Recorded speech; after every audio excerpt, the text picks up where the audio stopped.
awareness of your breathing. So take a deep breath, inhaling very slowly and deeply. Enter into a gap, a pause, a neutral zone. Then exhale very slowly and completely. At the end of exhalation, another gap, the second neutral zone. So go on like this, breathing in and out with awareness of the two gaps between incoming breath, outgoing breath, and incoming breath. Take a few moments to integrate this body-mind into the space of now.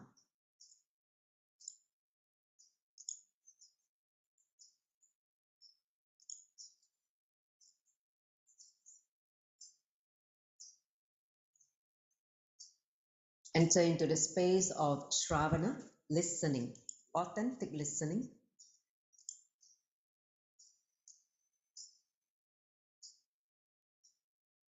Today is a chapter that is going to Krishna.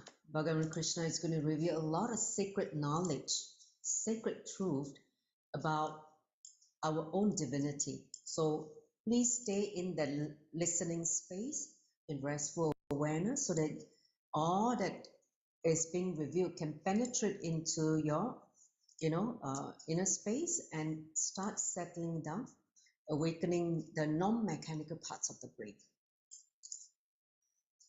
In that restful awareness, let's invoke Swamiji, our beloved Guru, and followed by 3 times the Mahavakya. So take a deep breath.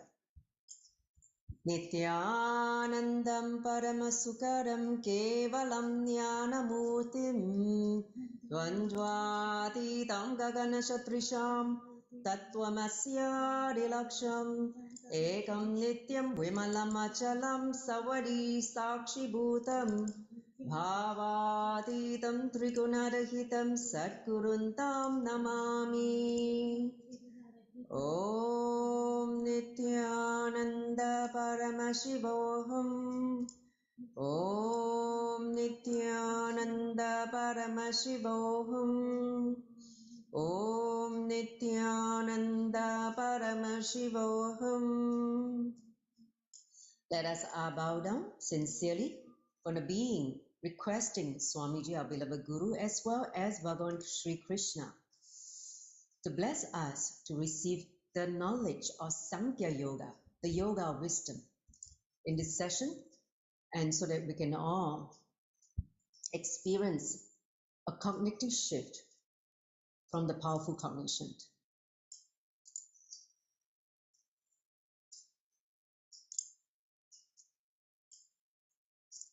With that, let's enter into the session. Next slide.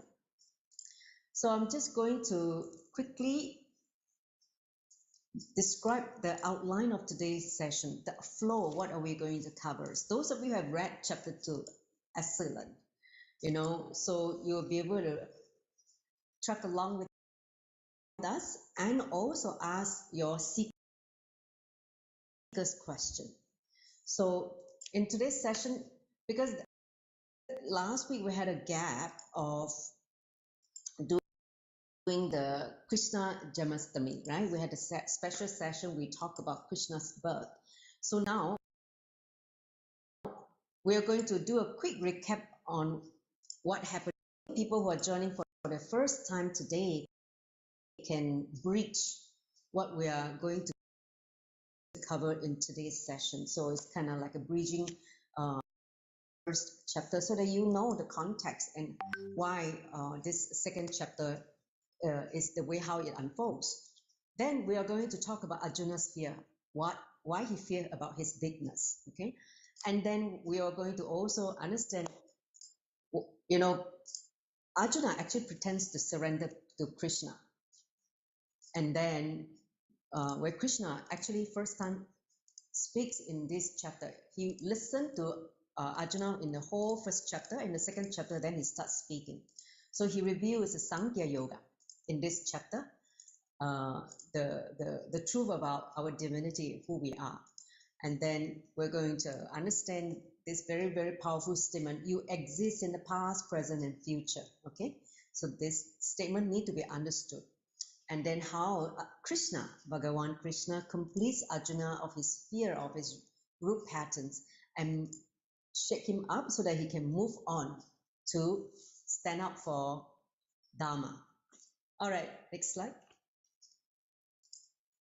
So I'm going to hand over to Sri Vedavyasa to guide us into the invocation mantra of Sri Krishna as well as invocation mantra for Bhagavad Gita. Nityanandam. Nityanandam, everyone. I welcome you all. And let us first start by invoking Bhagavan Sri Krishna. Om Vasudeva Sutam Devam Kamsa Chanuramarthanam Devaki Paramanandam Krishna Vande Jagadguru. I salute unto you, Bhagavan Sri Krishna, Guru or Master of the world, Son of Vasudeva, Supreme Bliss of Devaki, Destroyer of Kamsa and Chanura.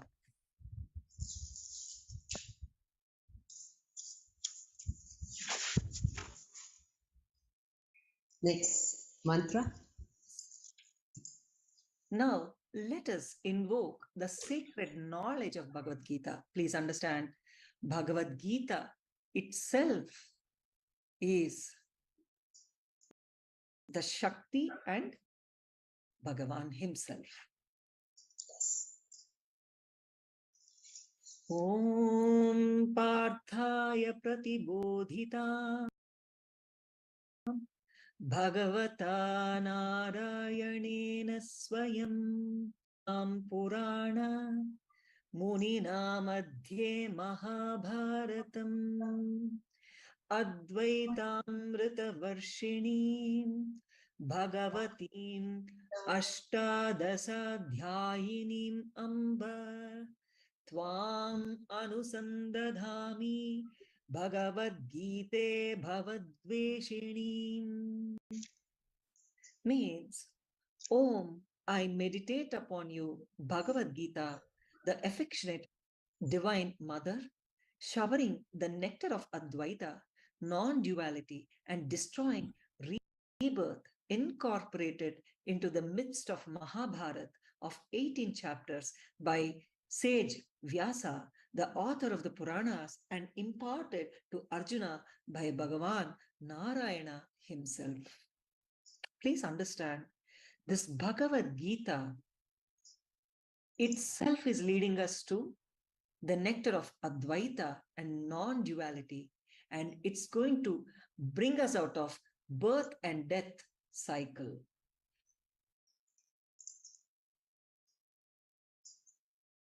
No, don't mix it. Wait. Okay, so now let's do a quick recap on the first chapter.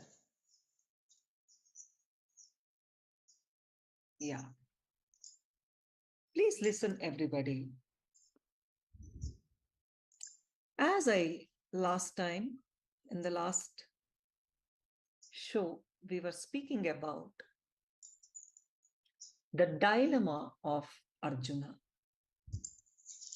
The state Arjuna was in when he saw all his kinsmen in front of him, where he's supposed to fight with them and kill them. So please listen, O seekers. The truths expounded in the Gita are about personal transformation. Each verse of the Gita is a sutra, a technique that can work on your being and transform you. That is how Sri Krishna brings Arjuna into the space of completion. Please understand, let me explain the completion.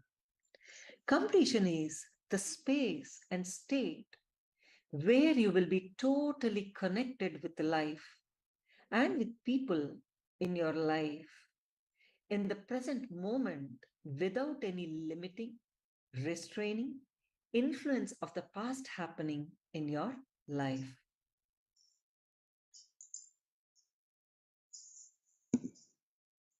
So, let me tell you, we spoke about the essence of Gita last time.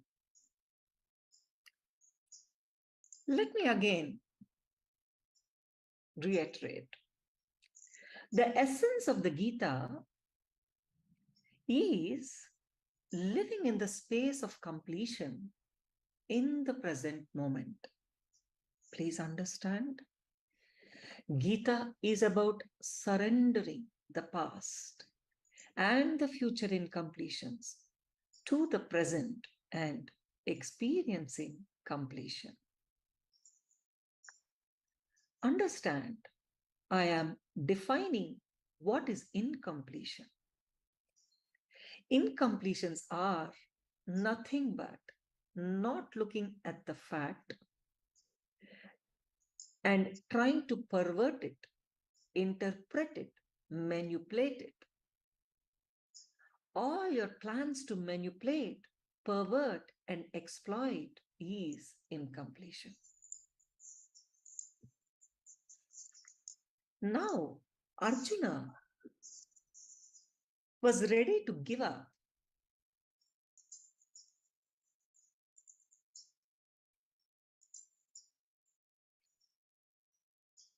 On himself. Arjuna is now ready. He's giving up on himself. He collapsed both psychologically and physiologically. His cognition was totally imbalanced, and he was now completely powerless. He was ready to run away from the battlefield, and he wanted to escape from the reality of his possibility.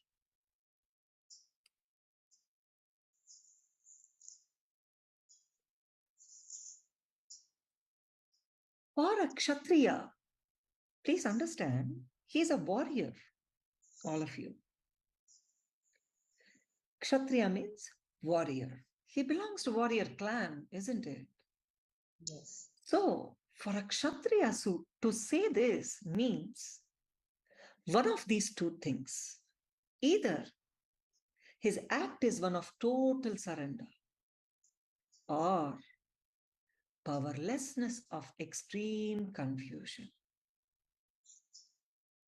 And still, Arjuna is continuing. He continues to speak. He exposes the root of his problem, his root thought pattern. Let me define root thought pattern. The first strong cognition you receive in your life, which influences you to continue to function based on the same cognition, is a root thought pattern. I hope everybody understood. I want to repeat again once more. Please understand. The root thought pattern means the first very strong cognition you receive in your life, which influences you to continue to function based on the same cognition, is a root thought pattern. It is the pattern you develop when powerlessness takes you over for the first time in your life. Your pure cognition is imbalanced and your mind is born. Understand? Pure cognition is imbalanced, from which your mind is born. The moment he sees that the enemy he has to fight are his own extended family, that's it. He is overcome by powerlessness and he refuses to fight, lamenting, Svajanam, Svajanam, Svajanam, my people, my people, my people. What is Arjuna's fear? Understand, Arjuna's concern about the death of his kinsmen and elders arises out of his root pattern of fear and insecurity about his own death and confusion. Now, the moment Bhagavan Sri Krishna opens his mouth, the first truth is Sankhya Yoga, of which Krishna is the greatest follower himself. So, it is important to understand the rules of existence. Next. So I would like to ask Sri Vedavyasa. So actually, when Arjuna is in this state of powerlessness, what did Bhagavan Krishna say to him? What was Bhagavan reply to his, the whole chapter he was just crying and collapsing in the verge of total powerlessness. So can you tell us what did Bhagavan Krishna say to him? Sure.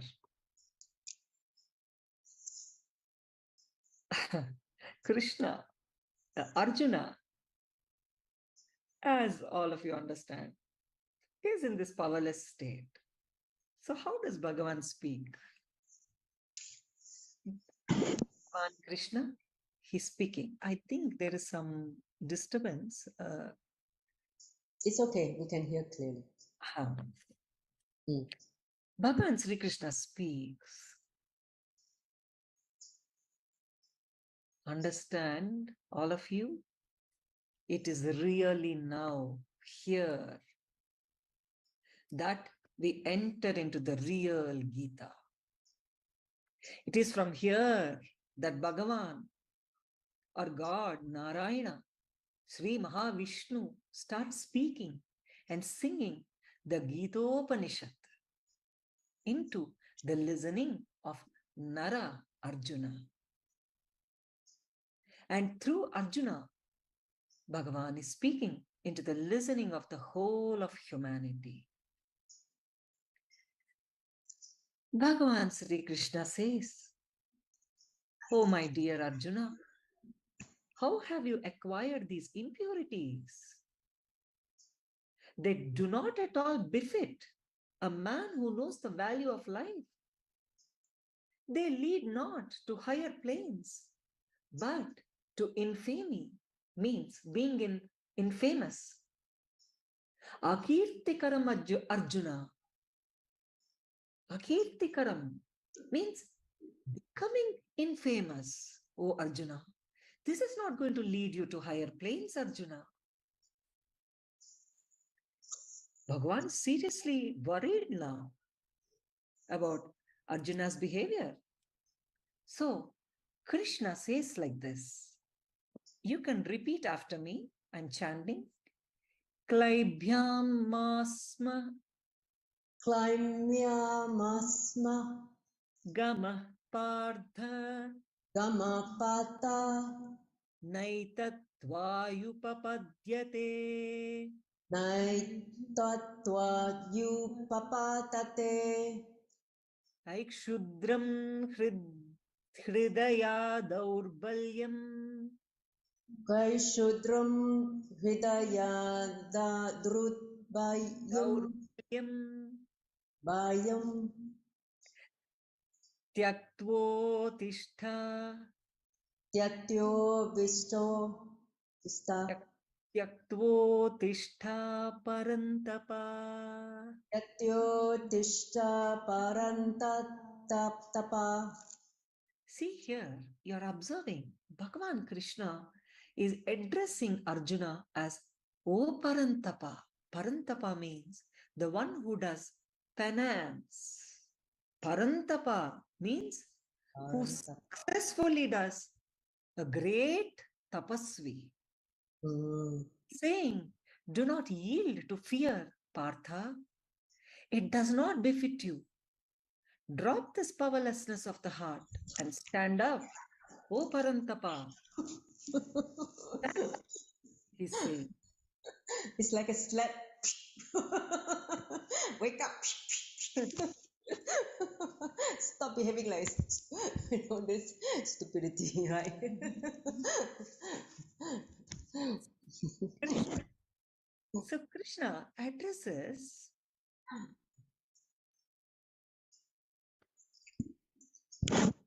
Arjuna's deep fear and powerlessness straight away without any philosophy. He is not giving any philosophy, understand? Krishna hits at Arjuna right straight away. He's asking Arjuna to give up his foolish weakness and get up and fight. Tyaktvodishta parantapa means fight, O Parantapa. Bhagavan, he is not offering any consolation, just a straightforward scolding and a slap to awaken him.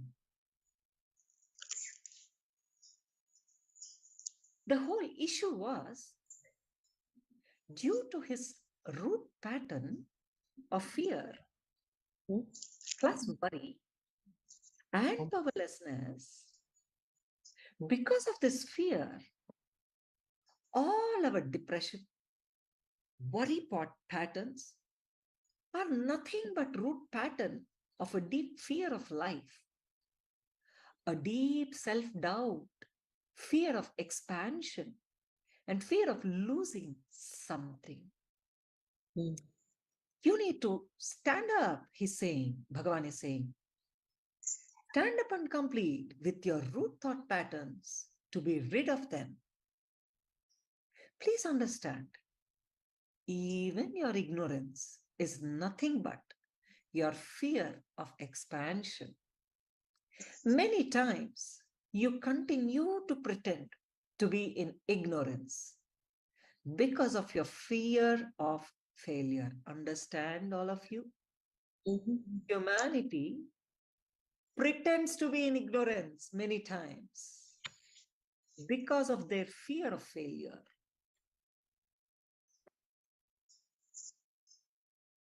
Bhagavan is saying, O Arjuna, Dhananjaya, your bigness frightens you.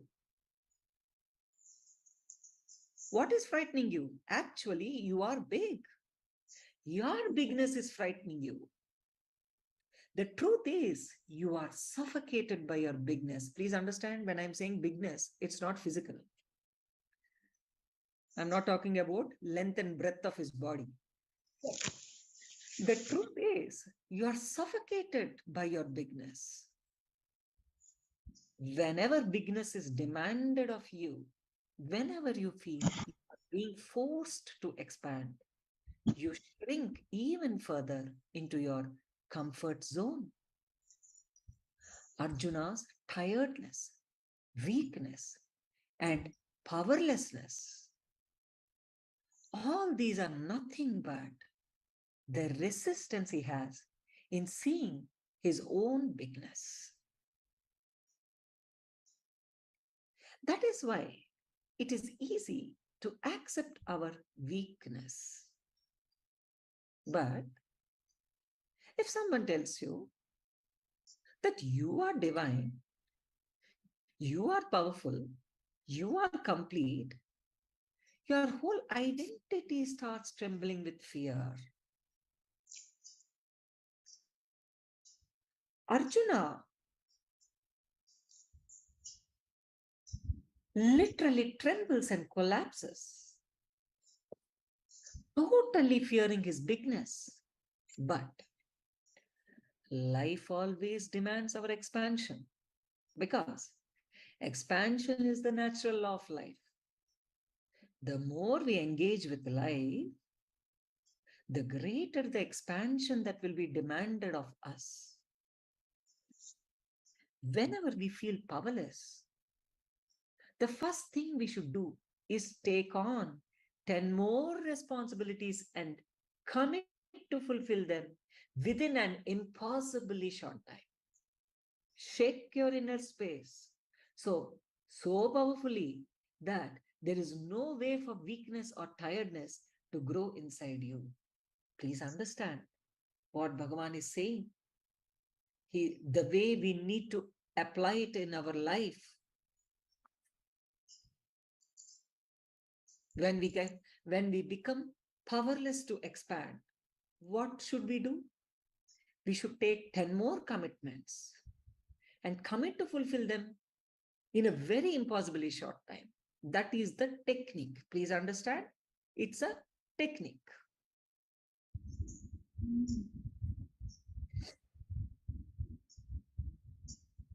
It will not allow weakness or tiredness to grow inside you.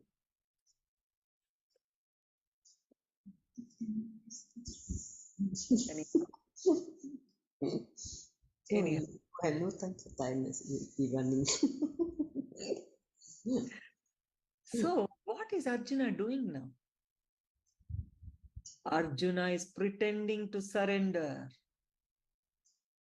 Arjuna is pretending to surrender. Arjuna, out of his incompletion, pleaded Krishna. See here. Arjuna is thinking pleading is surrender. He's actually pleading. How can a mere mortal like him, me, be bold enough to wage war against my grandfather and teacher with the intent to kill them? See, he's pleading. I shall be condemned if I fight them. So Arjuna is saying it was better for him to leave the war and beg as a sannyasi, but he didn't want his hands to be stained with their blood, as he couldn't see him live after slaying his kinsmen and elders. What will Krishna say for this ignorance? Krishna directly gave the answer.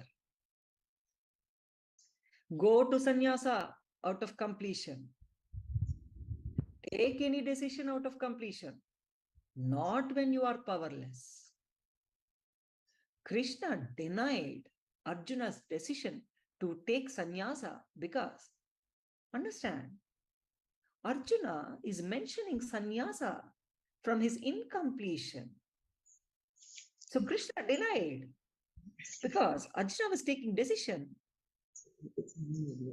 out of powerless pattern, fear of social reprisal.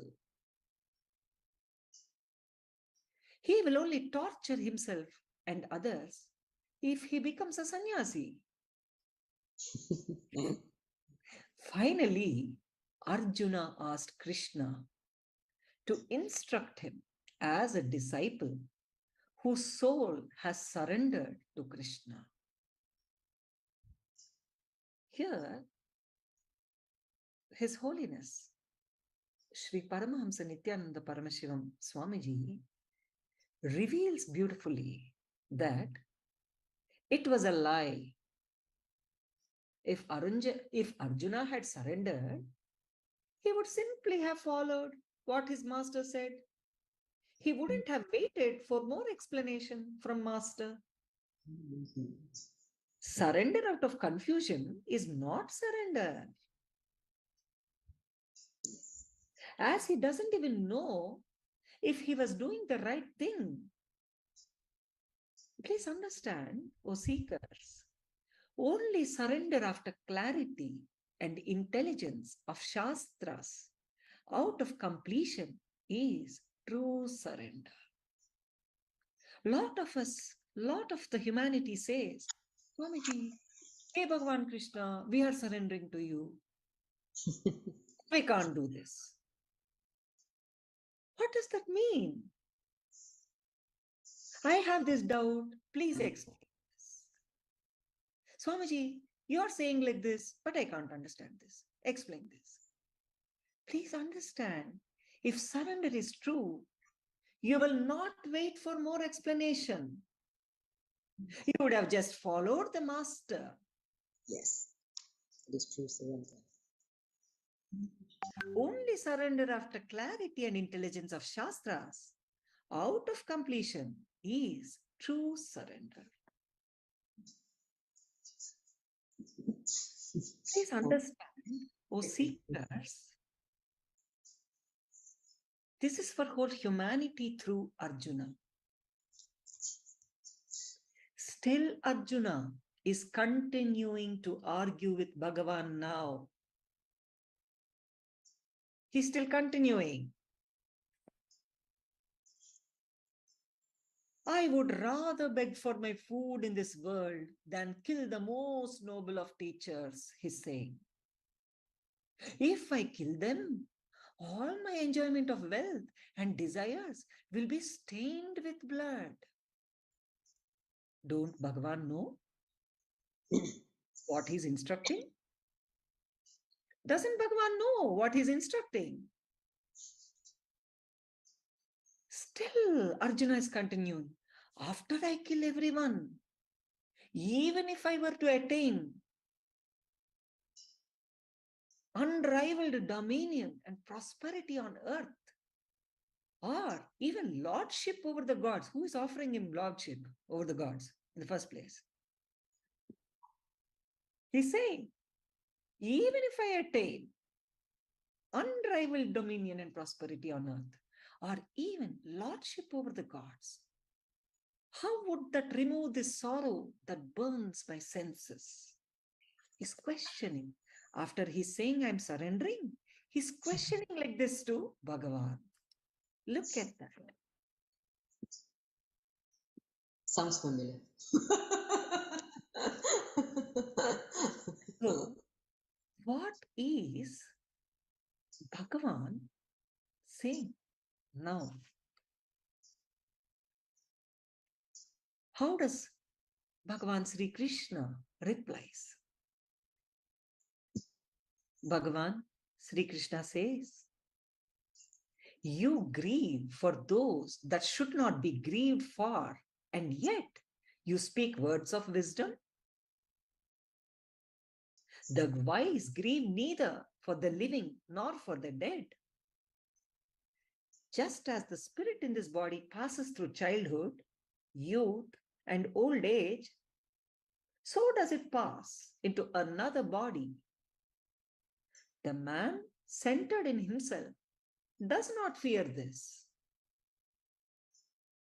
The non-existent has no being. That which exists never ceases to exist.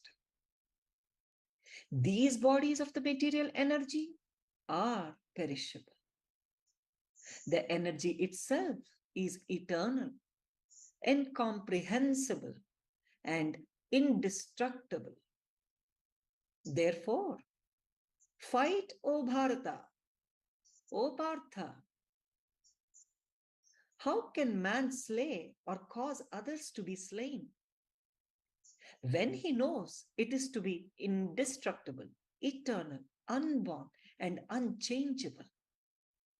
Just as man casts off his worn out clothes and puts on new ones, the self casts off worn out bodies and enters newer ones. Wow.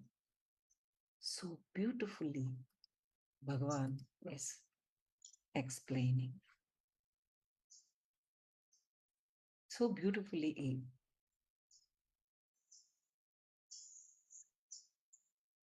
So what else is Bhagavan saying? He's telling, you are immortal. You are God. You are immortal. Please understand. Right knowledge is the ultimate solutions to all your problems.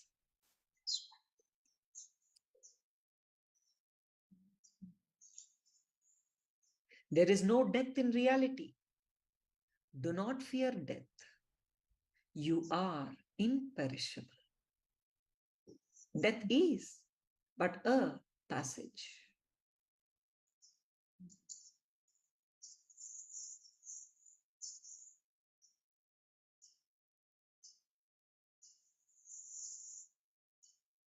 So, Krishna continues with Sankhya, the knowledge of completion.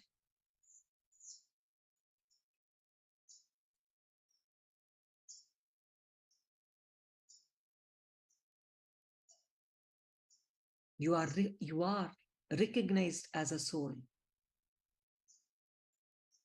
In Sankhya Yoga, what is it Bhagavan doing? He's making us recognize us as a soul. The idea taught to you about you is you cannot be cut by weapons, you cannot be burnt by fire, you cannot be made wet by water, and you cannot be blown away by air. Nothing can do nothing to you. Nothing can be done to you by anything.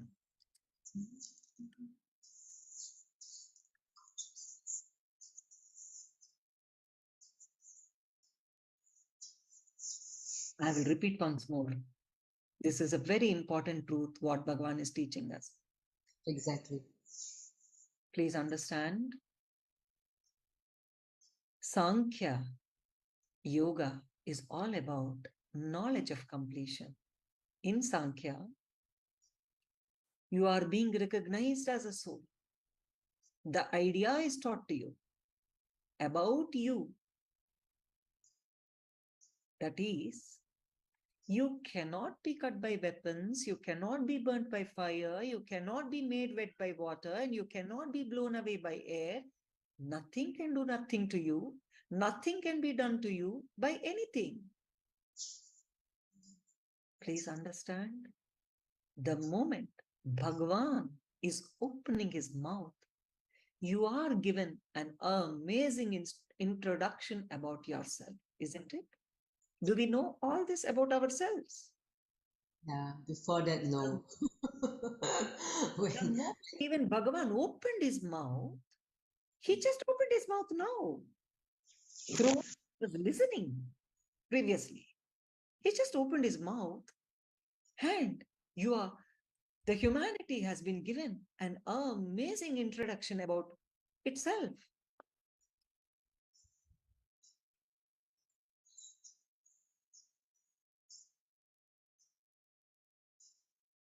So, next. The Shastra Pramana. Shastra Pramana.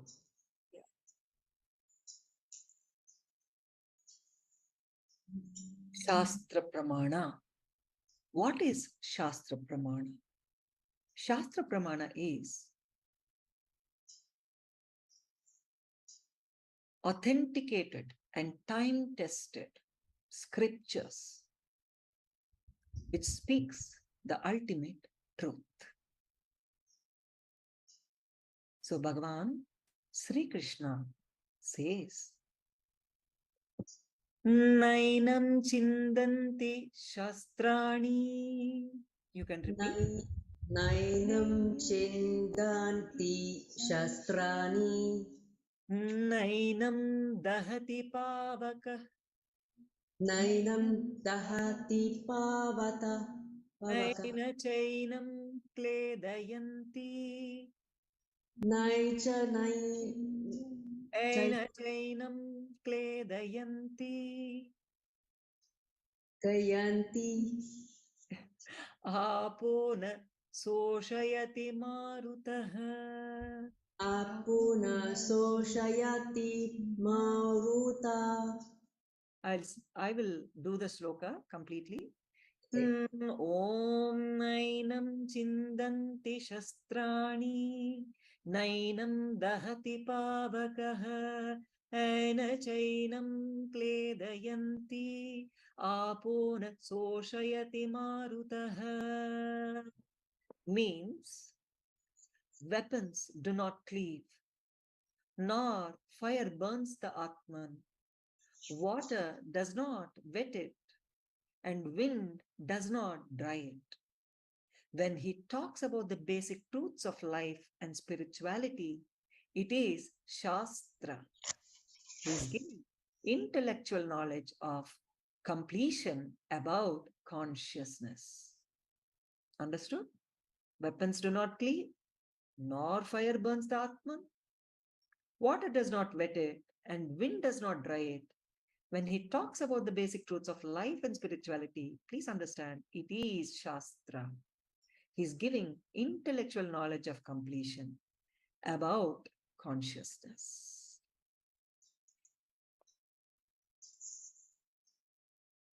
So, understand here, Bhagavan Sri Krishna defines the self. The self is said to be unmanifest, unthinkable, and unchangeable and able. Knowing this to be such, you should not grieve. O Parantapa, you should not grieve. Even if you should think of the soul as being constantly born and constantly dying, even then you should not lament. You should look at your own responsibility, Swadharma, as a Kshatriya warrior. There is nothing higher for a Kshatriya warrior than a righteous war. You ought not to hesitate. If you will not fight this righteous war, then you will incur sin, having abandoned your own responsibility, Swadharma, and you will lose your reputation. People too will remember your everlasting dishonor. And to one who has been honored, dishonor is worse than death. See, understand here. As Arjuna is operating from his fear pattern, Krishna is very intelligent. Lord Vishnu, he landed, isn't it? He's using Arjuna's own fear against him to wake him up. So he's putting Arjuna in fear that if you don't fight this righteous war, you will incur sin because you abandoned your responsibility. You will lose your reputation. People will remember you with everlasting dishonor. Arjuna, more than living with honor, dishonor is worse than death. Once you live with honor, then dishonor is worse than death. He's frightening Arjuna now to wake him up from his own fear pattern. See, Bhagavan is cutting Arjuna's fear with fear. Did you see that? That is the beauty. What a beautiful strategist Bhagavan is. Who can be equal to Bhagavan Sri Krishna? Sri Krishna defines the self again. He's saying, he's frightening Arjuna again. The great generals will think that you have withdrawn from the battle because you are a coward. You will be looked down upon by those who had thought much of you and your heroism in the past. Pleasure and pain, gain and loss, victory and defeat, treat them all the same. Do battle for the sake of battle, and you shall incur no sin. Not only he's using fear against him, but he's also telling the solution, how to come out of the sin. He's saying, do the battle for the sake of battle, and you shall fill up your responsibility. You shall incur no sin. This far, what has been taught to you concerns the wisdom of Sankhya. So, till now, Bhagavan taught the humanity, through Arjuna, the wisdom of Sankhya. Now, he's telling Arjuna, listen to the wisdom of yoga, Buddhi Yoga. Having known this, O Partha, After knowing this Buddhi Yoga, O Partha, you shall cast off the bonds of action. Yeah. Next. I have a question. Next, can we show the question? Yes, Sri Vedavyasa. My question is, what is the technique Bhagavan is giving to Arjuna to overcome his fear? To overcome his fear.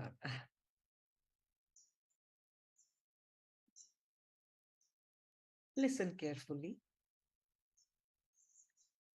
Now, Bhagavan is teaching wisdom of Buddhi Yoga.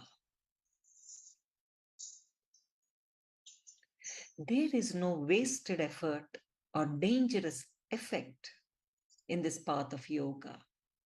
He's telling there is no wasted effort or dangerous effect if you enter into this path of yoga. He's also saying even a little knowledge of this yoga, even a little practice of this dharma, it protects and releases one from very great fear.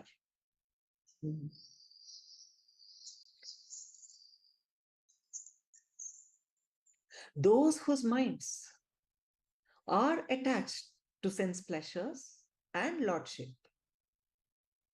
who are diverted by such teachings, for them, the determination of steady meditation and samadhi, fixed intelligence does not happen. Please listen again. These are very important truths. Yes.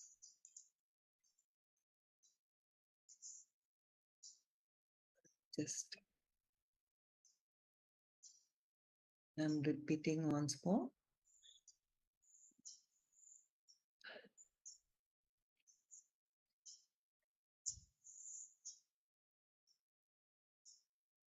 Those whose minds are attached to sense pleasures and lordship, who are diverted by such teachings of pleasures and lordship, for such people, the determination for steady meditation and samadhi sthiti, the fixed intelligence medha shakti, will not happen.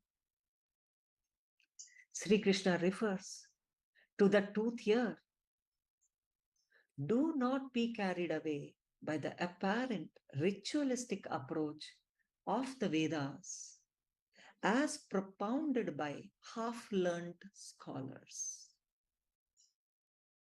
He's telling, go beyond the three attributes. Nistraigunyo bhavarjuna.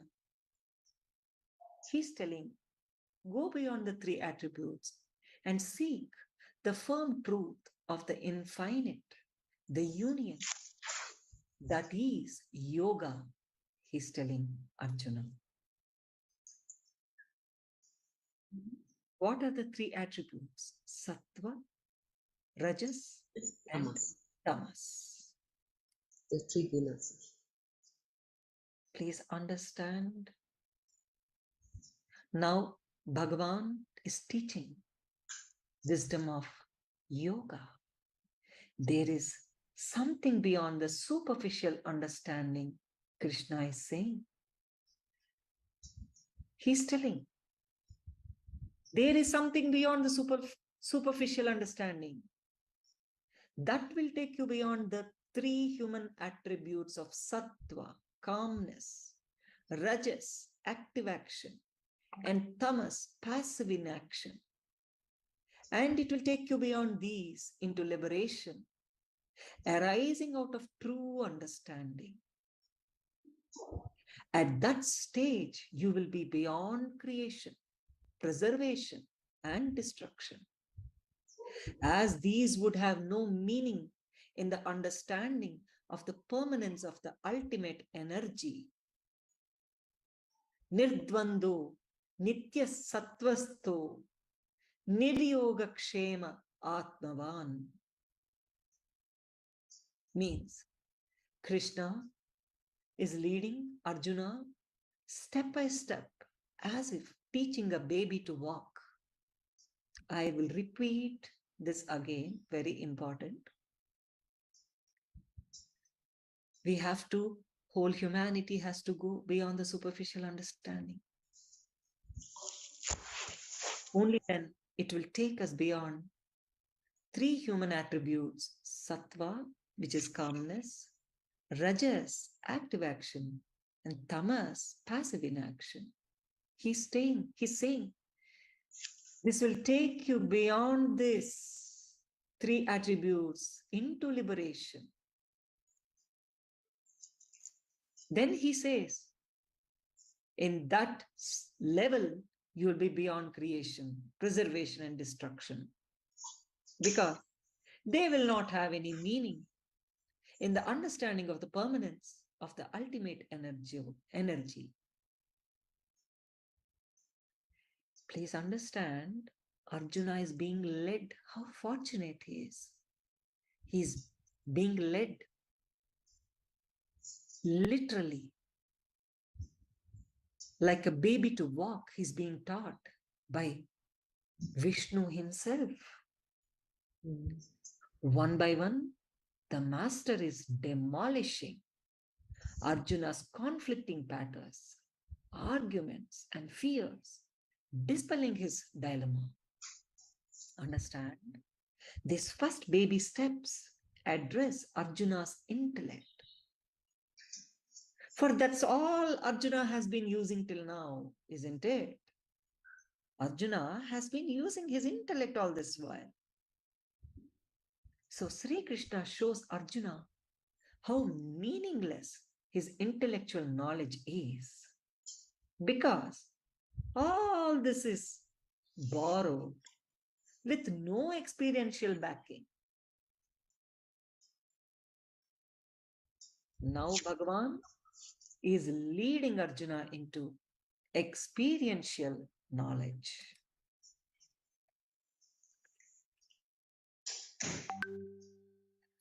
Next slide.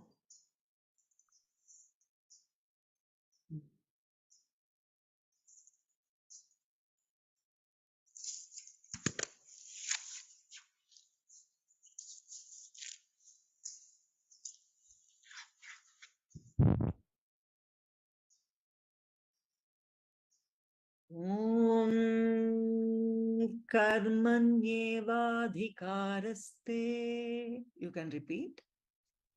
Om kamanena Vadhikaraste. vadidaraste Ma phaleshu. ma phaleshu Kadachana. kadachana Aima karma phala hetudbhur. amakama phalate tu Mate sangostva karmani. Mate sango swatkamani stvakarmani. swakamani Means, understand, you have a right only to work, but never to the fruits outcome of action. Never let the fruit of action be your motive. And never let your attachment be to inaction. Please listen. He is telling you have only right to work. You don't have a right for the fruit of the action. Never let the fruit of action be your motive to work. And never let your attachment lead you to inaction. Wow. Wow. Just work. Don't expect that. Don't have any That's expectation. it. Essence of Bhagavad Gita is here. Yes. Essence of Gita. The technique which Bhagavan gives the humanity is here. That's it. Yes. Just if we follow this one technique over, whole life is successful, whether in the world or out of world.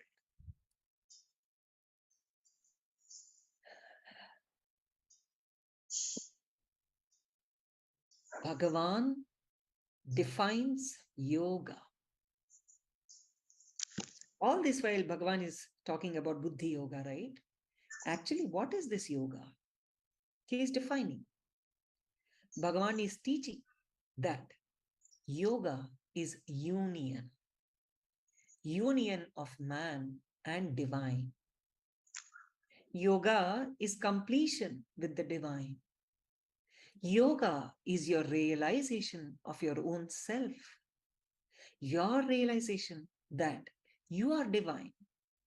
It is the state of completion, the state of truth, the state of the present, when all that you do will be in righteous consciousness, dharma.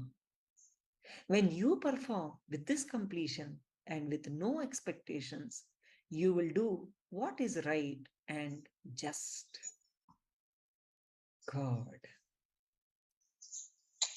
Only Bhagavan can explain about yoga this way. Yeah. He is not saying yoga is getting you physical health or mental health. It's not limited to that. Bhagavan is teaching that yoga is union of man and divine, completion with the divine, realization of your own self, realization that you are God, you are immortal, you are divine. Yoga is the state of completion. It is the state of truth, the state of the present moment.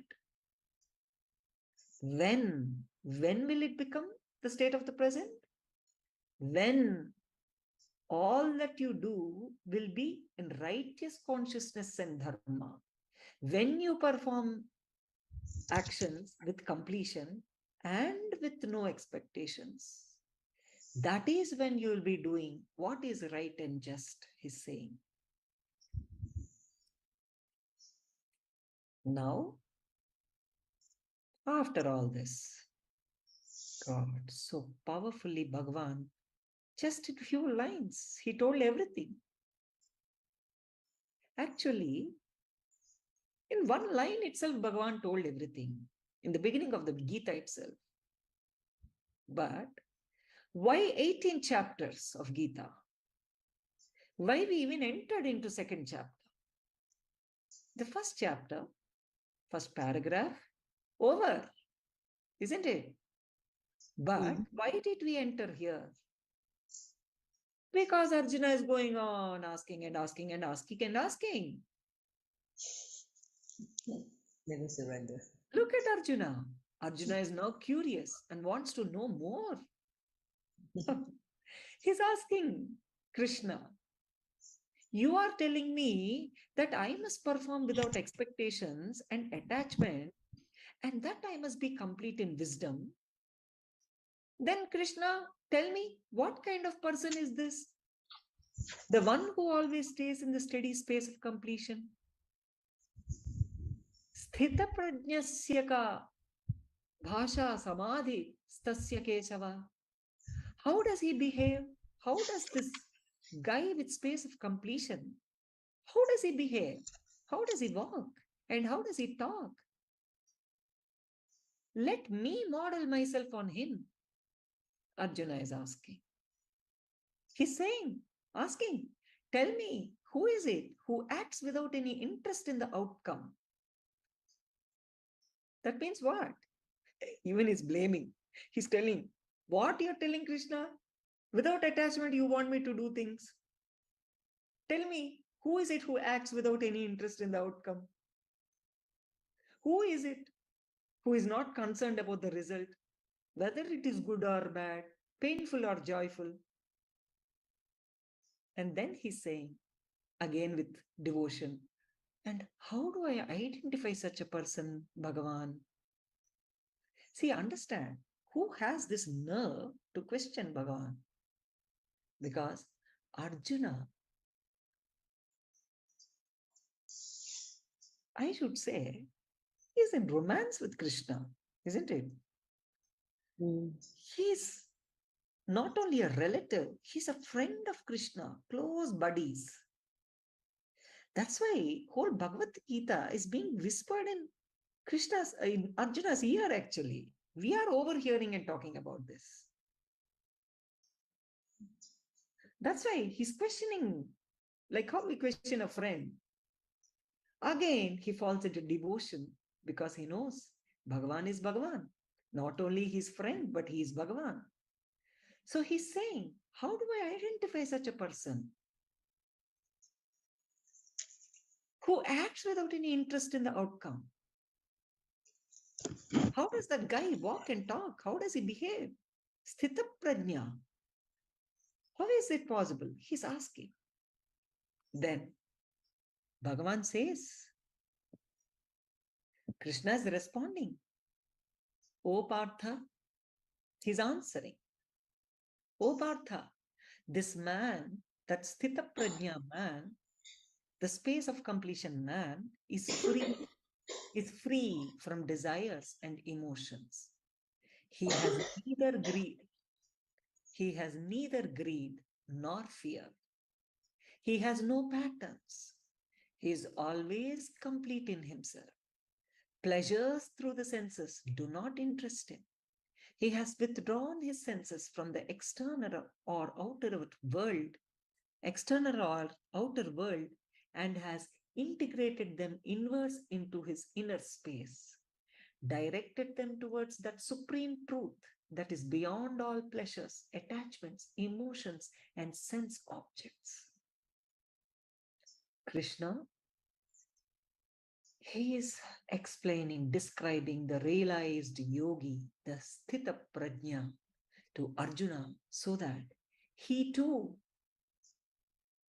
may emulate him and realize himself. Nirmohatve Nischala Tattvam, says Adi Shankaracharya. Taking a cue from the master, it means absence of desires leads to a clear and still mind and inner space, steeped in the wisdom of completion. When there are no desires, there are no emotions such as joy, depression, sadness, anger, disappointment, jealousy that normally arise from the fulfillment or non-fulfillment of such desires. Understand? When the mind is without fear and anger, without expectations of success and failure, the unattached mind seeks that which is unattached. First, the objects will drop. Then, the desire for the objects will drop and then disappears as truth dawns upon him.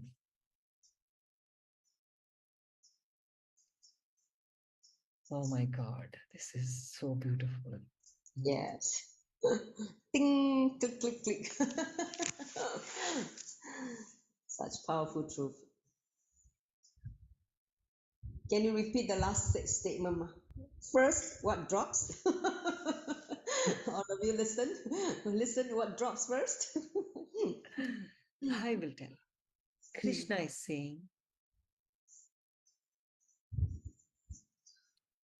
absence of desires leads to a clear and still mind and inner space, steeped in the wisdom of completion.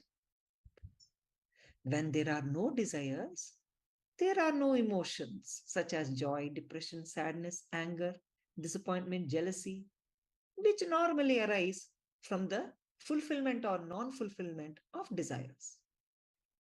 When the mind is without fear and anger, without expectations of success and failure, the unattached mind seeks that which is unattached. So, first the objects will drop, then the desire for the objects disappears, and then the truth dawns upon us.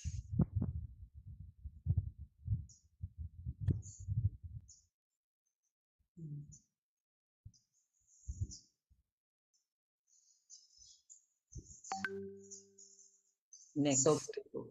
Next, let's enter into the Artha Pramana from Adi Shankara. Okay.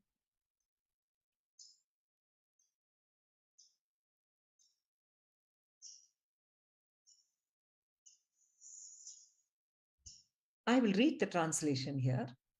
Yes. Here in Apta Pramana means Adi Shankaracharya on consciousness. He says, I'm not mind, nor intellect, nor ego, nor the reflections of inner self, chitta. I'm not the five senses. I am beyond that. I am not the seven elements or the five sheets. I am indeed that eternal knowing and bliss, the auspicious Shivam, love and pure consciousness. Please understand again. In Apta Pramana, self, this is authenticated by self-realization. He's saying, I am not mind, nor intellect, nor ego, nor the reflections of inner self chitta. I am not the five senses. I am beyond that. I am not the seven elements or the five sheets. I am indeed that eternal knowing and bliss, the auspicious Shivam, love and pure consciousness. So beautiful. Adi Shankaracharya said. So understand, you exist in the past, present, and future. Listen carefully. Please don't miss. See, in this understanding, all of you should sit neck, spine, and back straight, no body movements. Why? Because here, as Bhagavan said, chitta, the moment you make movements, because we are not yet self-realized, thoughts will arise, more thoughts will arise. So as much as less thoughts happen now, that much this pure truth will sit inside you. So, O humanity, O seekers, understand the past, present, and future, all the three put together, are eternal, Nitya, or Atman. Only when you come to the present moment do you experience Atman, your true self. But as of now, you are constantly shuttling between the past and future. Please understand, you existed in the past, exist in the present, and will exist in the future. The face and body may change, but you will continue to exist. So the concept of time needs to be understood here.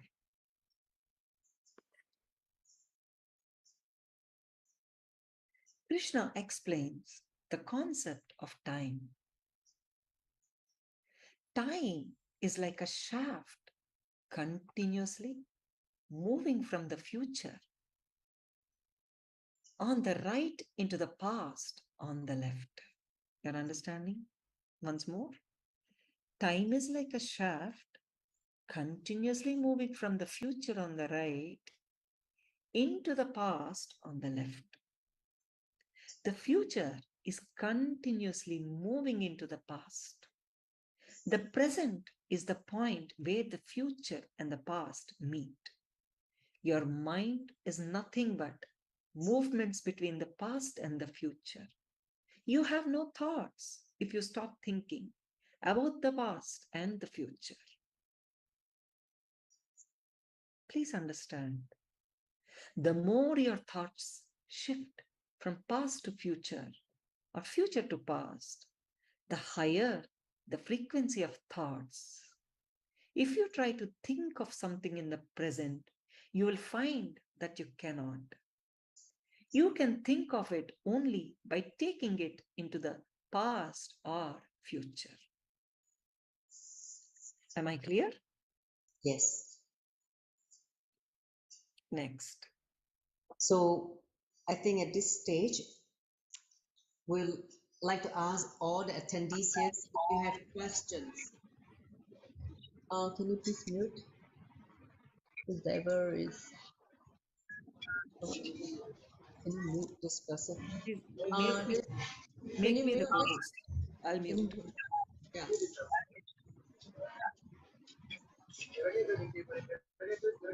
Make When me co-host. I'll mute. this was when you enter into the room, please mute yourself because we don't want to have interference. It just disrupt the whole flow and the energy. Okay. Whoever just enter, please mute yourself. Ma, make me co-host. I'll mute them.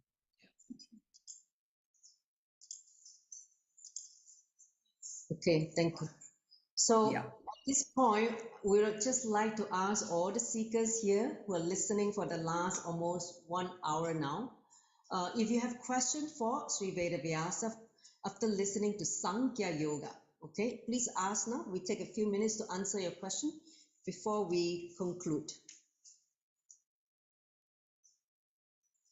Okay, here somebody is asking, can you repeat the last line, Bhagavan Vyasa? Yes.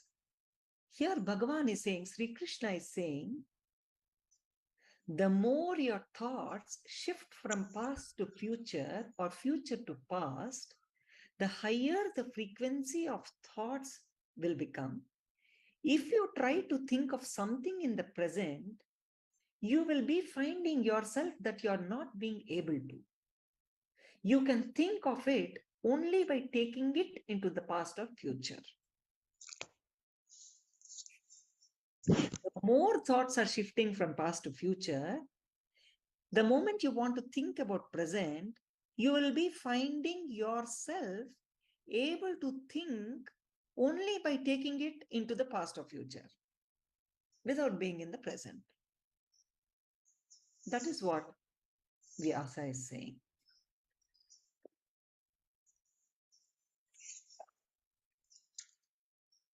Okay, so Any more questions? yeah. Okay, there's one, Mohan. How to experience that bliss every moment? Just now Bhagavan told. Time is like a shaft, continuously moving from the future on the right into the past on the left. So he's saying, please understand, the present is the point where the future and the past meet. So your mind is nothing but movements between the past and the future. Mm-hmm. So all you need to do, unclutch yourself from past and future and be in the present moment.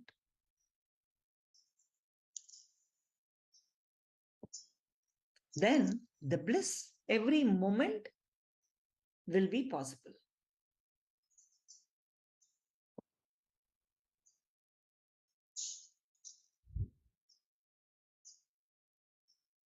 So Anita asks, what is the significance of the Kauravas army related to the fear or patterns of Arjuna? Arjuna, see, Kauravas are Arjuna's brothers, stepbrothers. Yeah. Even though they carried enmity towards Pandavas, towards Arjuna's family, the most loved Bhishmacharya, means who is the grandfather of, great-grandfather of Arjuna, and Arjuna's guru himself, Dronacharya, all his loved ones are there on behalf of Kauravas, fighting on behalf of Kauravas. So Arjuna has to kill them. So because they are his kinsmen,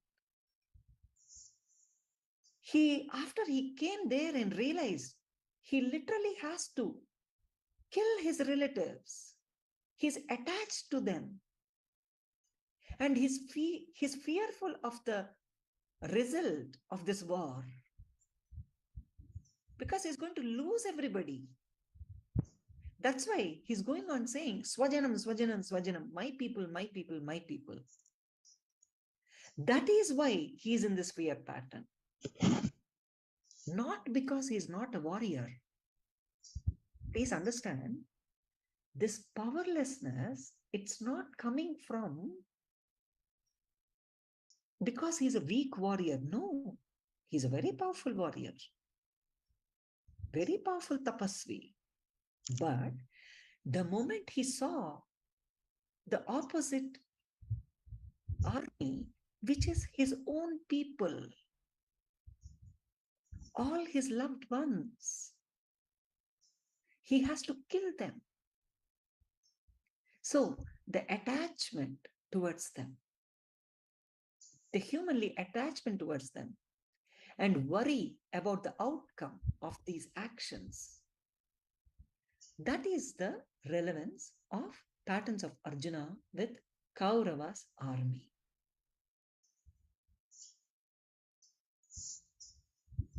Okay. I hope that explains, Anita, your Here, Parameshwari is saying, Ma, can you explain what is Sankhya Yoga about?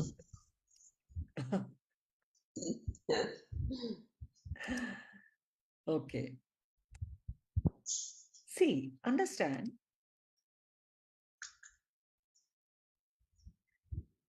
as I told you, the essence of this whole yoga is space of completion and incompletion. Here clearly, the incompletion and root patterns of Arjuna is being shown, and Bhagavan is leading Arjuna into completion process. Bhagavan is exposing the root problem of Arjuna.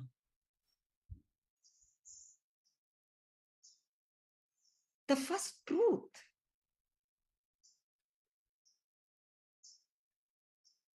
Which Bhagavan uttered is that only.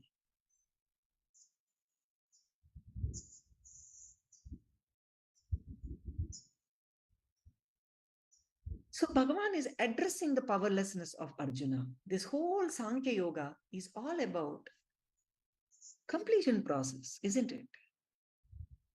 And Buddhi Yoga, about self.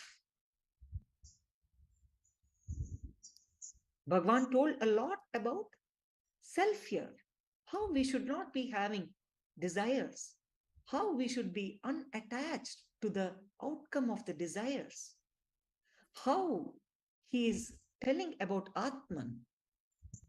He's telling about present moment. He told about the 3 attributes which we should go beyond. Sattva, Rajas and Tamas.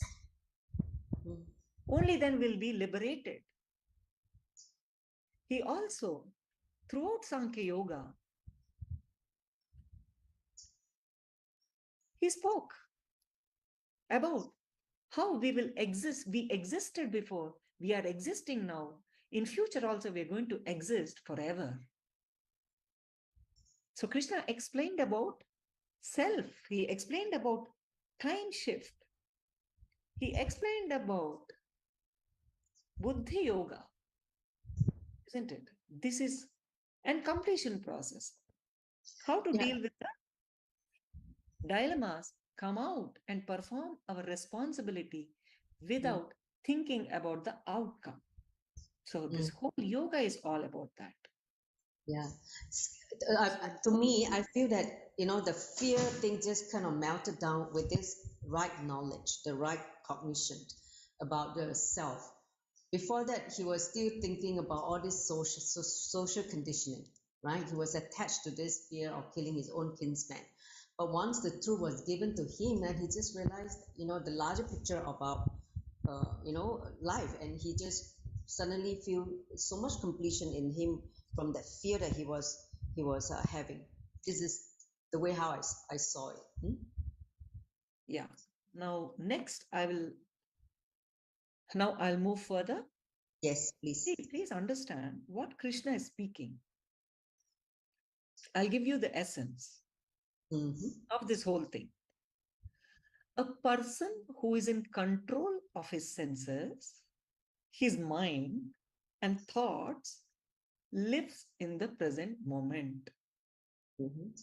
in full awareness of his true nature, and is one with Brahman. Means that is yoga, isn't it? Yes. One with Brahman, one with the divine, union with Brahman. For such a sage Muni, the knowledge of Advaita, the space of oneness with Brahman, means union with Brahman, becomes a living reality. He conquers all the wrong self-identification with his inner and outer identities. Such a person who is self-aware is fully awake even when he is asleep.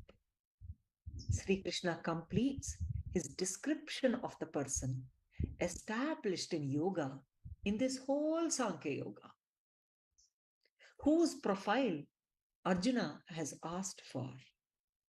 So Sri Krishna concludes by saying that a person steeped in yoga is complete in reality and is one with Brahman. Yesha Sankhya Yoga means you are God. Brahmi Stitih Partha means he says that this person is liberated even if he were to reach that state at the end of his life. Brahma Nirvanam. Understood? That's what Sri Krishna is saying. I hope you understood the essence. Now, Krishna is completing Arjuna. Arjuna's confusion, end of the Sankhya Yoga. Throughout, Arjuna spoke about Arjuna's incompletions and how to complete. Now, slowly, Arjuna's confusion is reducing.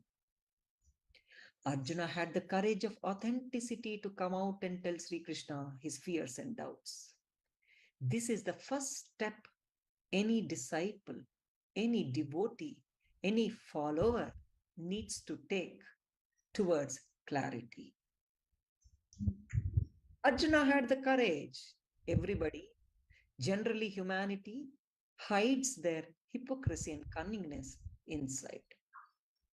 Mm-hmm. They don't have the courage of authenticity to come out and tell their fears. Why? To their guru. Why? Because they want brownie points from guru. They want to feel that whether Sangha, other devotees, disciples, or Guru is thinking less about them. This is the cunningness of people. Here, Arjuna had the courage of authenticity to come out and tell Sri Krishna, his Guru, his fears and doubts. This is the first step towards clarity. How long it takes for that clarity to emerge does not matter. One may learn in 1 month, one may learn in 1 minute, one may take 100 janmas, but it doesn't matter. You have to take that step. One is on the path of completion. If one is on the path of completion, that is what matters. So, listen to the truth. The science of completion is the essence of Sankhya Yoga. Your question is answered, Ma? The science of completion is the essence of Sankhya Yoga. Completion makes you experience the Sankhya of life. In the second chapter of Gita on Sankhya Yoga, or transcendental knowledge of completion, Bhagavan Sri Krishna, who is the space of completion himself, sets Arjuna on the path of completion. So, may blessings from Sri Vedavyasa and Bhagavan Sri Krishna that may all of you travel that path too. So let us pray to the ultimate existence, Shri Parar Brahma Krishna, to give us all the experience of eternal bliss, Nityananda.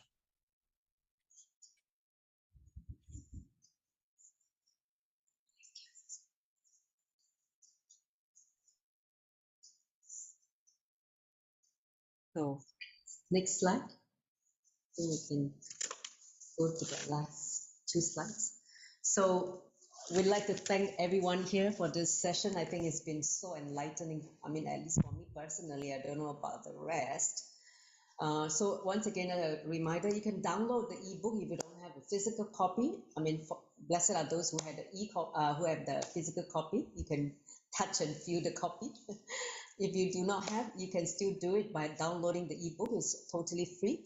And in the next session, we're going to enter into a third chapter, okay? Karma Yoga, if I'm not wrong.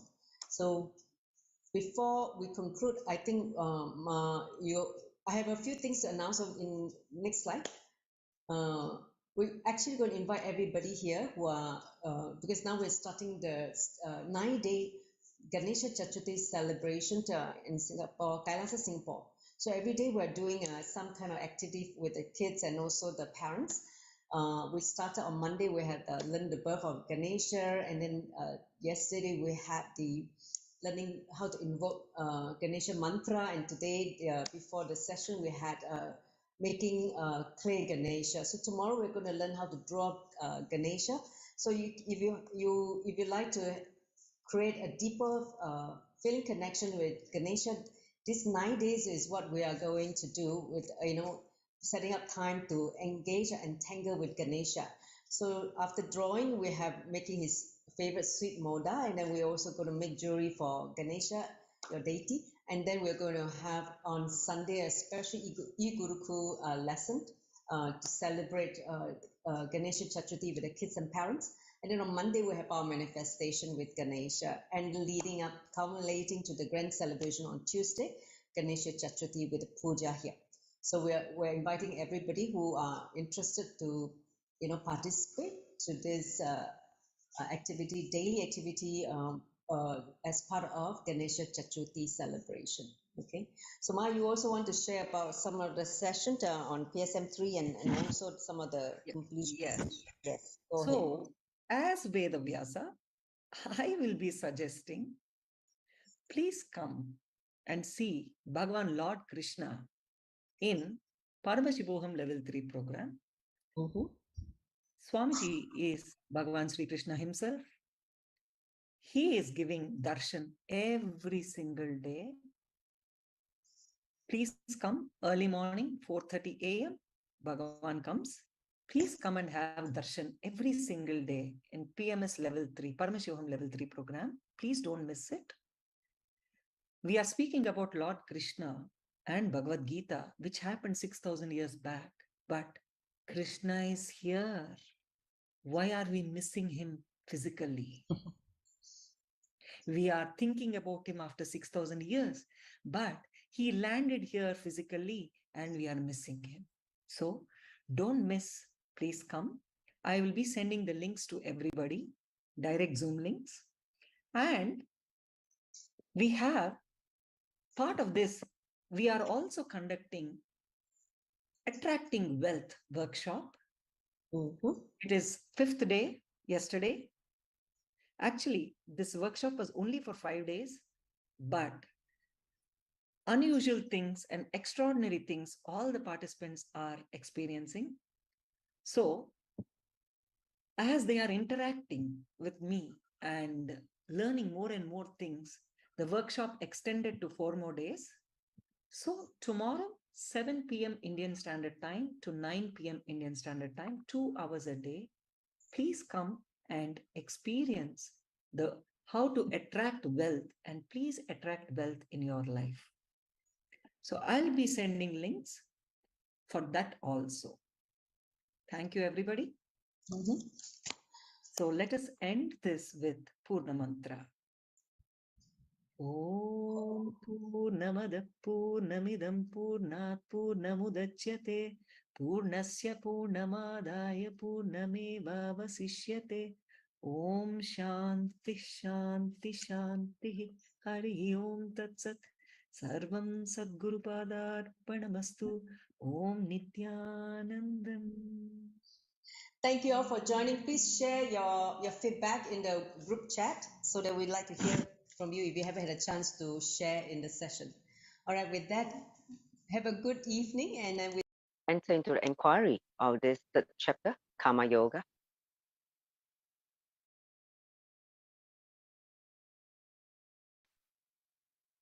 So join the palms together in the Amajali Mudra. Let's invoke Swamiji, our beloved Guru, followed by 3 times the Mahavakya.